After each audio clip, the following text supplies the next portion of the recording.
30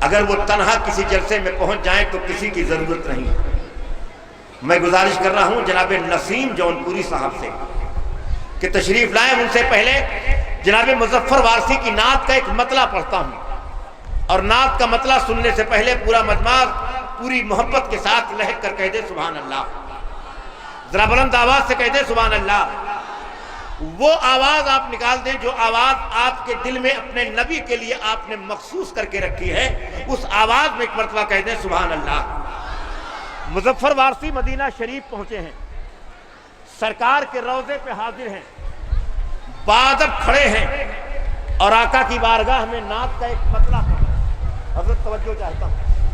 مظفر وارثی کہتے ہیں کہ یوں بادب کھڑا ہوں میں روضے کے سامنے، اللہ کرے آپ بھی سرکار کے روضے پر ہوں اور یہی صدا آپ کے دل سے نکلے۔ یوں بادب کھڑا ہوں میں روضے کے سامنے، یوں بادب کھڑا ہوں میں روضے کے سامنے، جیسے کوئی ستون ہو حجرے کے سامنے، جیسے کوئی ستون ہو حجرے کے سامنے۔ استقبال کر لیں نعرہ تکبیر، نعرہ رسالت، حضرت علامہ مفتی مسعود احمد صاحب قبلہ برکاتی، نعرہ تکبیر، نعرہ رسالت۔ حضرت تشریف لائے، تشریف لائے۔ مسئلہ میں پھر سے پڑھ رہا ہوں آپ کی آمد کی برکت۔ ایک بار اور کہہ دیں سبحان اللہ۔ بڑی عظیم شخصیات ممبر شریف پر آ چکی ہیں، مطلب ایک بار اور سن لیں۔ یوں بادب کھڑا ہوں میں روضے کے سامنے، جیسے کوئی ستون ہو حجرے کے سامنے، ہیں ساری زندگی کی نمازیں کھڑی ہوئی، ہیں ساری زندگی کی نمازیں کھڑی ہوئی اس شہر میں کیے ہوئے سجدے کے سامنے، ہیں ساری زندگی کی نمازیں کھڑی ہوئی اس شہر میں کیے ہوئے سجدے کے سامنے۔ حضرات ساری ترتیب میں یہیں روک دیتا ہوں۔ بلا تاخیر عالم اسلام کا وہ معتبر لہجہ خطاب کی شکل میں جو پوری دنیا میں سنا جا رہا ہے، جس لہجے کی خاصیت ہے کہ آپ سنتے جائیں آپ کی سماعتیں محسوس کریں گی جیسے کوئی آپ کی سماعتوں پر پھولوں کی بارش کر رہا۔ کچھ خطبہ کی عادت ہوتی ہے کہ جو تقریر کرتے ہیں تو لوگ اپنے کان میں انگلیاں ٹھوس لیتے ہیں۔ کلکتہ میں ایک خطیب صاحب گئے اپنے گلے کو دکھانے کے لیے ڈاکٹر کے ہاں، بہت چیختے تھے۔ کہا کیا پریشانی؟ کہا ہمارے گلے میں بڑی پریشانی ہے۔ کہا کرتے کیا ہیں؟ کہا اسپیچ دیتے ہیں، تقریر کرتے ہیں۔ کہا ذرا تقریر اپنی سنائیے، آپ کیسے کرتے ہیں؟ انہوں نے جب ایک کیسٹ سنایا اور ڈاکٹر نے ان کے چیخنے کی آواز سنی تو ڈاکٹر نے حیرت سے کہا کہ جناب آپ کو تو 20 سال پہلے ہی مر جانا چاہیے تھا، آپ زندہ کیسے ہیں؟ اتنا چیختے چلاتے ہیں۔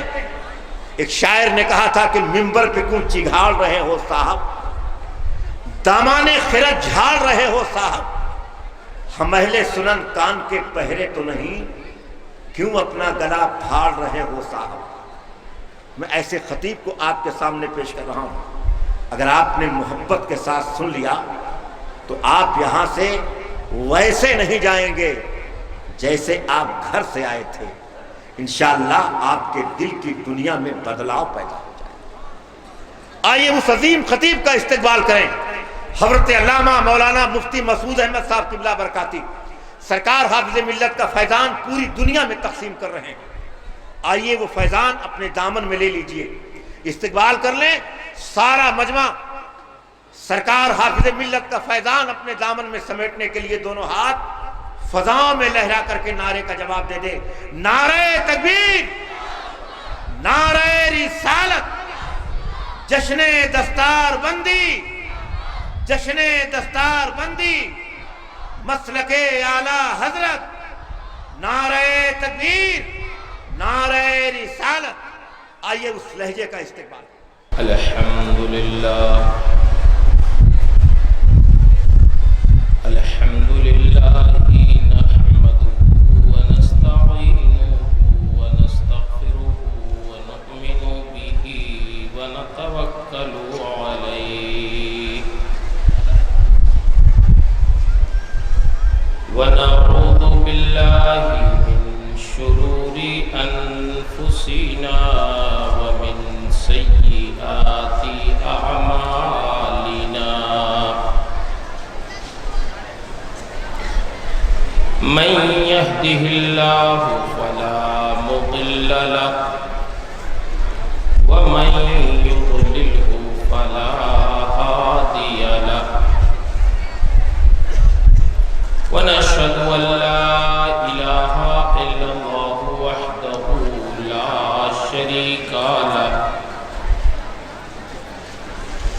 ونشهد أن سيدنا ومولانا محمدا عبده ورسوله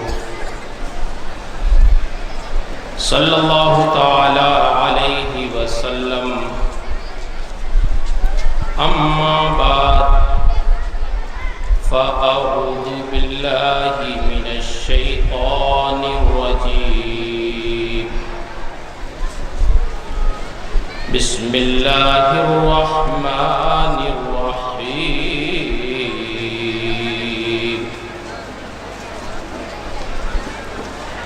قل لا تمنوا علي إسلامكم بل الله يمن عليكم أن هداكم للإيمان آمنت بالله صدق الله العظيم وصدق رسوله النبي الأمين الكريم ونحن على ذلك لمن الشاهدين والشاكرين والحمد لله رب العالمين. نہایت ہی عقیدت و محبت اور احترام کے ساتھ بارگاہ رسالت مآب صلی اللہ تعالیٰ علیہ وسلم میں درود شریف کا نذرانہ پیش کریں. اللہم صلی علی سیدنا مولانا محمد معدن الجود والکرم وآلہ وبارک وسلم صلاۃ وسلام علیک یا رسول اللہ صلی اللہ علیہ وسلم. معزز حضرات، یہ ہماری اور آپ تمام حضرات کی مشترکہ سعادت مندی اور خوش نصیبی ہے کہ رب العالمین کے کرم سے ہم اور آپ اس وقت اس علاقے کی مرکزی دینی درسگاہ مدینۃ العلوم کے صحن میں حاضر ہے. مدینۃ العربیہ، شکریہ. یہ جلسہ کوئی عام جلسہ نہیں ہے بلکہ مدرسے کا سالانہ جلسہ جو ایک بامقصد جلسہ ہوا تھا. اس سلسلے میں آپ مدرسے کے صحن میں بیٹھے ہیں تو یہ بھی محسوس کر لیں کہ جس طرح ہمارا دین بڑی مشکلات سے ہم تک پہنچا ہے، ایسے ہی دین کا علم بھی بڑی مشکلات سے ہم تک پہنچا.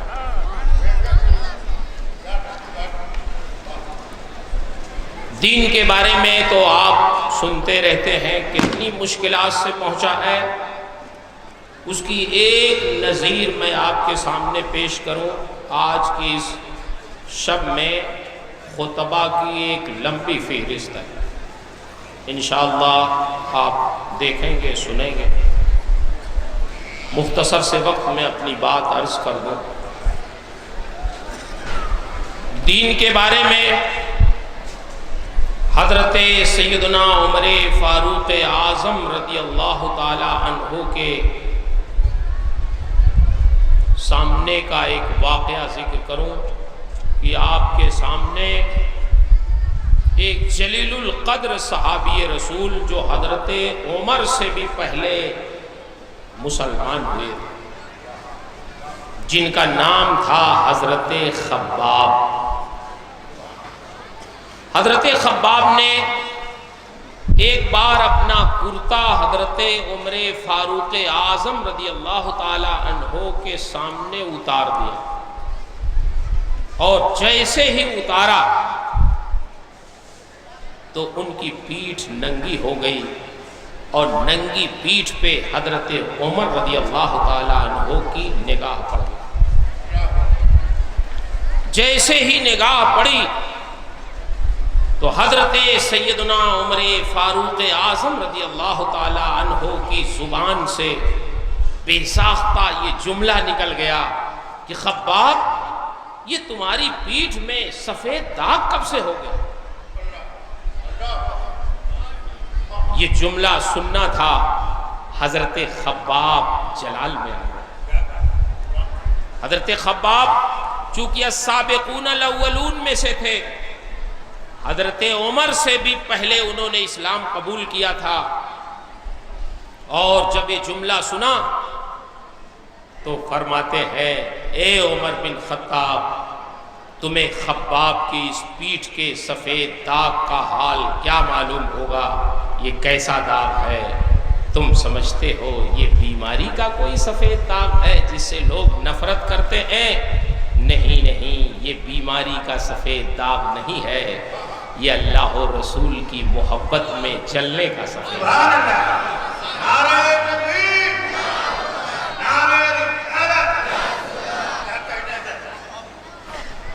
یہ دین کی محبت میں جلنے کا سفید داغ ہے۔ مگر عمر، تمہیں کیا پتا چلے گا؟ تم تو اس وقت مسلمان بھی نہیں ہوئے تھے جس وقت تم مکے کی تاریک گلیوں میں نبی آخر الزماں کے قتل کے منصوبے بنا رہے تھے، اس وقت یہ خباب مسلمان ہو چکا تھا، اور صرف میرا اتنا جرم تھا کہ میں مسلمان ہو گیا تھا، میرے لیے مکے کے ظالموں نے آگ روشن کی، اور جب آگ روشن ہو گئی تو مکے کے ظالموں نے میرے جسم سے میرے کپڑے اتار دیے، اور جب میری پیٹھ ننگی ہو گئی تو اسی پیٹھ کے بل اسی آگ پہ مجھے لٹا دیا۔ لیکن اے عمر، قسم ہے وحدہ لا شریک کی، میری پیٹھ کی چربی سے مکے کے ظالموں کی آگ تو ضرور ٹھنڈی ہوئی، لیکن خباب کی حرارت ایمانی میں کوئی ٹھنڈک محسوس نہیں ہوئی۔ یہ وہی چربی پگھلنے کے نشانات ہیں جو تمہیں سفید داغ کی صورت میں نظر آ رہے ہیں۔ مگر عمر، تمہیں کیا معلوم ہوگا؟ تم تو اس وقت مسلمان بھی نہیں ہوئے تھے، دامن کرم سے وابستہ بھی نہیں تھے۔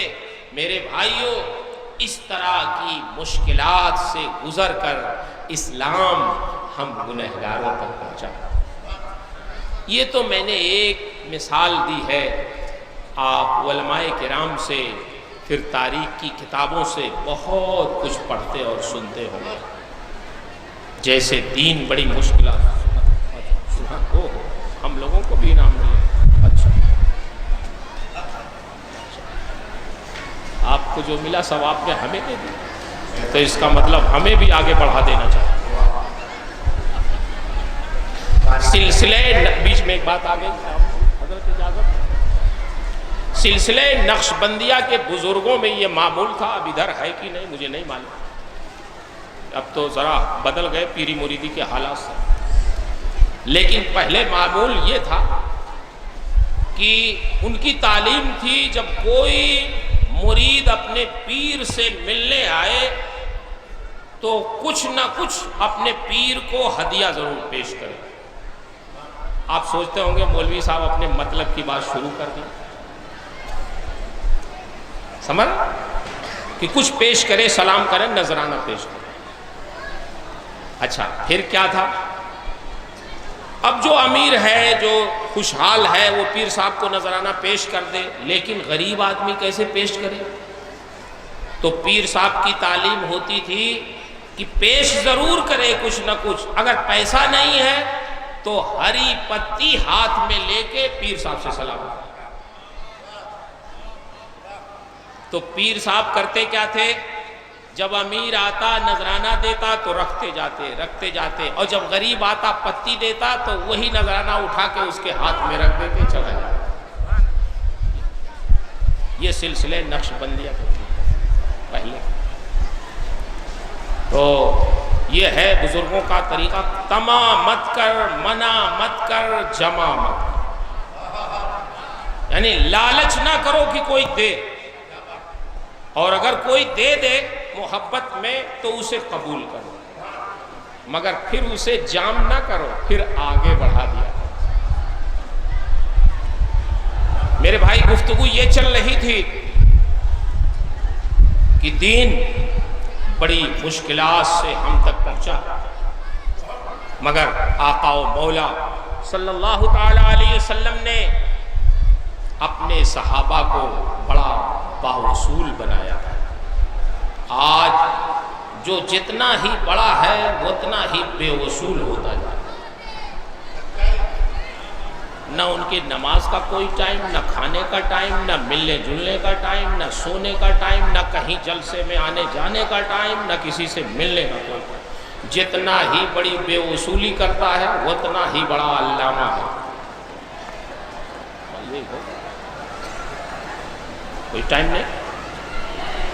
لیکن آپ غور کریں، اس وقت جو حالات ہیں دنیا کے، لوگ طالب علموں پر، شہریوں پر کہاں کہاں بمباری کر کے اپنا مقصد پورا کرتے ہیں، لیکن سرکار کے صحابہ کیسے باوصول تھے، مشکلات سے گزر کے بھی بڑے باوصول رہتے تھے۔ میں نے حضرت امیر معاویہ رضی اللہ تعالی عنہ کا ایک واقعہ پڑھا کہ حضرت سیدنا امیر معاویہ رضی اللہ تعالی عنہ نے رومیوں سے جنگ کی۔ جنگ میں صلح کی نوبت آ گئی، اور یہ ہوا کہ فلاں تاریخ تک جنگ نہیں ہونی ہے، جنگ بند کرنی۔ حضرت امیر معاویہ رضی اللہ تعالی عنہ بہت بڑے جنگ کے ماہر تھے، بڑی مہارت تھی آپ کو۔ جب جنگ بندی کا اعلان ہو گیا کہ فلاں تاریخ تک ہمارے اور رومیوں کے درمیان جنگ نہیں ہوگی، تو حضرت امیر معاویہ رضی اللہ تعالی عنہ نے اور رومیوں نے جنگ بند کر دی۔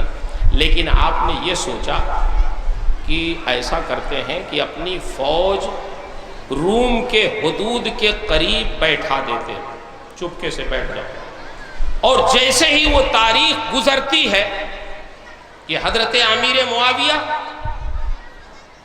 دمشق میں، شام میں، اور پھر رومی یہ سوچتے رہے ہوں گے، آپ نے سوچا کہ رومی سوچیں گے کہ امیر معاویہ جب تک وہاں سے آئیں گے تو کافی ٹائم لگے گا، یہ خیال ہوگا انہیں، اور ہم اپنی فوج روم کے حدود کے قریب بیٹھا دیں گے۔ جیسے ہی تاریخ گزر جائے گی ہم اپنے فوجیوں سے کہیں گے حملہ کرو، رومیوں کو کوئی امید نہیں ہوگی تو روم ہم فتح کر لیں۔ بیٹھا دیا، اور جیسے ہی تاریخ گزری، سورج ڈوبا، آپ نے اعلان کر دیا حملہ کر دو۔ رومیوں کو توقع نہیں تھی کہ مسلمان اتنی جلدی اپنے یہاں سے آ جائیں گے، تاب نہیں لا سکے، اور شہر چھوڑ کے بھاگنے لگے۔ اسلامی لشکر نے رومیوں کے بہت سے شہروں پر اسلامی جھنڈا نصب کر دیا، اور شہر کے شہر فتح کرتے گئے، رومیوں کے قدم اکھڑ گئے۔ حضرت سیدنا امیر معاویہ رضی اللہ تعالی عنہ نے ایک آواز پیچھے سے سنی، اور جب آواز سنی تو کوئی کہنے والا گھوڑا دوڑاتے ہوئے آ رہا ہے، گرد اڑاتے ہوئے، اور یہ کہہ رہا ہے اتقوا یا عباد اللہ، اتقوا یا عباد اللہ، قفوا یا عباد اللہ، اے اللہ کے بندو اللہ سے ڈرو، ٹھہر جاؤ، آگے نہ بڑھو، ٹھہر جاؤ۔ جب یہ آواز حضرت امیر معاویہ نے سنی تو اپنے فوجیوں سے کہتے ہیں ٹھہر جاؤ، یہ آواز تو کوئی جانی پہچانی آواز لگ رہی ہے، ٹھہر جاؤ، آگے نہ بڑھو۔ جب وہ نوجوان گرد اڑاتے ہوئے آگے آئے تو حضرت امیر معاویہ کی آنکھیں پھٹی کی پھٹی رہ گئیں کہ دیکھا کہ آنے والے صحابی رسول حضرت عمرو بن عبسہ ہیں۔ ارشاد فرماتے ہیں معاویہ یہ فتح کیسے آپ نے کر لی اتنی جلدی؟ یہ شہر کے شہر آپ نے اتنی جلدی کیسے فتح کر لیے؟ آپ نے کہا حضور فتح کیسے کیا؟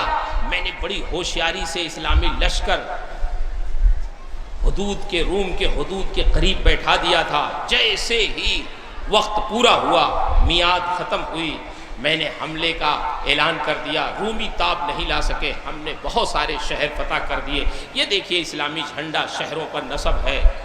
حضرت عمرو بن عبسہ نے ارشاد فرمایا یہی تو میں تمہیں سمجھانے کے لیے آیا ہوں، تم نے رسول اللہ کی حدیث نہیں سنی کہ جو کسی معاہدے کے وقت اگر اپنے گھوڑے کی رسی کھول کر ایک جگہ سے دوسری جگہ بھی باندھے گا وہ بھی وعدہ خلاف سمجھا جائے گا۔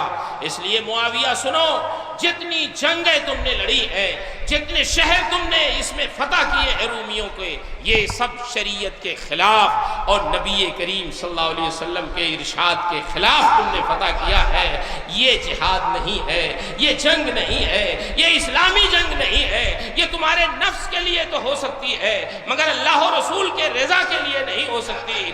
اس لیے جتنے جھنڈے تم نے ان شہروں پہ لگائے ہیں ان کو اتار لو اگر اللہ و رسول کو راضی کرنا چاہتے ہو۔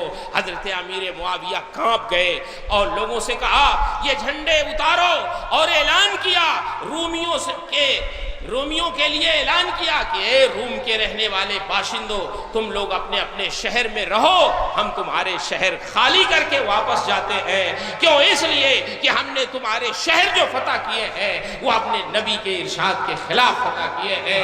ہم کوئی ایسی جنگ نہیں کرنا چاہتے جو ہمارے مذہب کے خلاف ہو، ہمارے نبی کے ارشاد کے خلاف ہو، ہمارے اللہ کی مرضی کے خلاف ہو۔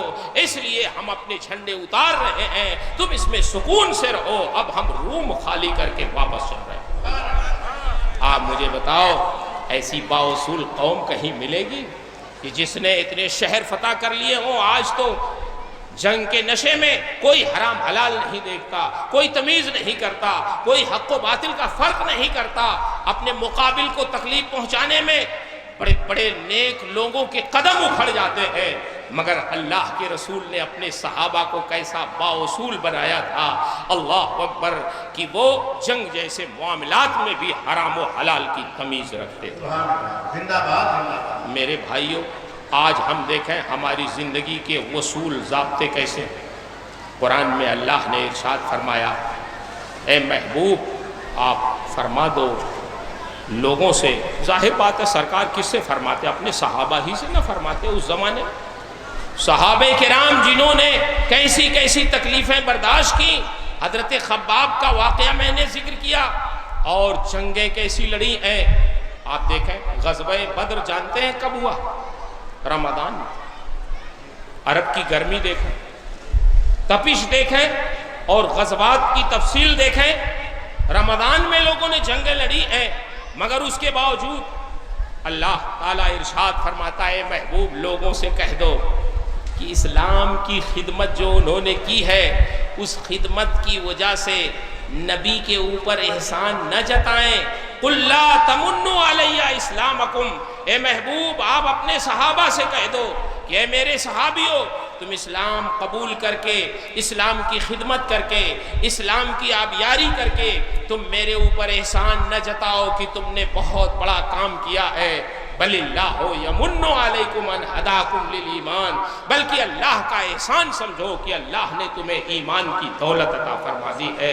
اللہ کا احسان سمجھو، تم احسان نہ جتاؤ کہ تم نے اسلام کی بڑی خدمت کی ہے۔ آج آپ غور کر لیں کہ ہم لوگ اگر تھوڑا سا بھی کام دین کا انجام دے دیں تو پھر ہمارا دماغ خراب ہو جاتا ہے، آپے سے باہر۔ اور لوگ تو بعض لوگوں کا حال تو یہ ہے کہ وہ اپنے کسی اس طرح بزرگ کو وہ زمین پہ رہنے نہیں دیتے، چاہتے آسمان پہ پہنچاؤ۔ تھوڑی سی بھی خدمت اگر ہو گئی تو یہ سمجھتے ہیں یہ اسلام پہ بڑا احسان ہے، یہ بہت بڑے محسن ہے۔ ارے اللہ کے بندو، اسلام پر احسان نہیں ہے، اسلام کا احسان ہے کہ اسلام کی نسبت سے دنیا میں جی کھا رہے ہیں، اسلام کی خدمت سے عزت پا رہے ہیں، دین کی خدمت سے عزت پا رہے ہیں۔ جتنے بھی دین کے خادم ہیں، دین پر ان کا احسان نہیں ہے، دین کا احسان ان پر ہے کہ دین کی خدمت کی بنیاد پہ وہ دنیا میں معزز ہے۔ آپ مجھے بتاؤ، کوئی بڑا سے بڑا خطیب ہو، اپنے کرائے بھارے سے ذرا جہاز سے چلے تب دیکھو، کوئی اپنی ضرورت سے اپنے کرائے سے ذرا جہاز سے چلے۔ جلسے والوں کے کرائے سے جاتے ہیں جہاز سے، جلسے والوں کے کرائے سے ایئر کنڈیشن ٹرین سے سفر کرتے ہیں۔ بولی آج ایئر کنڈیشن گاڑیوں سے لوگ گھوم رہے ہیں، ہم لوگ، یہ دین کا احسان ہمارے اوپر ہے۔ اگر یہ دین کا لیبل نہ لگا ہوتا تو کوئی ہمارا نام بھی نہیں جانتا کہ مسعود احمد برکاتی کون ہے، کوئی جانتا؟ بولی آج کسی پیر صاحب کو، کسی مقرر صاحب کو، کسی شاعر صاحب کو، عوام تو عوام یا ہمارے مولانا لوگ سمجھتے ہیں کہ ان کا دین پر بہت بڑا احسان ہے، حضرت نہ ہوتے تو دین ہی نہیں ہوتا۔ ارے گنوارو، دین ہم جیسے گنہگاروں کا محتاج ہے، ہم محتاج ہیں دین کے، ہم محتاج ہیں دین کی خدمت کے، ہمارا کوئی احسان دین پہ نہیں ہے۔ اللہ ارشاد فرماتا ہے کہ محبوب صحابہ سے کہہ دو، صحابہ کی خدمتیں دیکھو، صحابہ کی قربانیاں دیکھو، صحابہ کی مشقتیں اور محنتیں دیکھو کہ ان سے اللہ کے رسول فرما رہے ہیں قُلْ لَا تَمُنُّوا عَلَيَّ إِسْلَامَكُمْ، اللہ فرماتا ہے ان سے کہہ دو کہ تم احسان نہ جتاؤ دین کی خدمت کر کے، بل اللہ یمن علیکم ان ہداکم للایمان، اللہ کا احسان سمجھو کہ اللہ نے تمہیں دین کا خادم بنا دیا ہے، دین کا خدمتگار بنا دیا ہے، دین کا تمہیں محنت کرنے والا اور لوگوں تک پہنچانے والا بنا دیا ہے۔ اس لیے اللہ جس سے دین کا کام لے لے، دین کی توفیق دے دے، اس کو اللہ کا شکر ادا کرنا چاہیے کہ اللہ نے مجھے دین کا خادم بنایا۔ نعرہ تکبیر، نعرہ رسالت۔ شیخ سعدی نے بڑی اچھی بات کہی، منت منے کی خدمت سلطان ہمیں کنی، منت منے کی خدمت سلطان ہمیں کنی۔ ہمارے چینل سے جڑنے کے لیے YouTube پر لمرا ایجنسی سبسکرائب کریں۔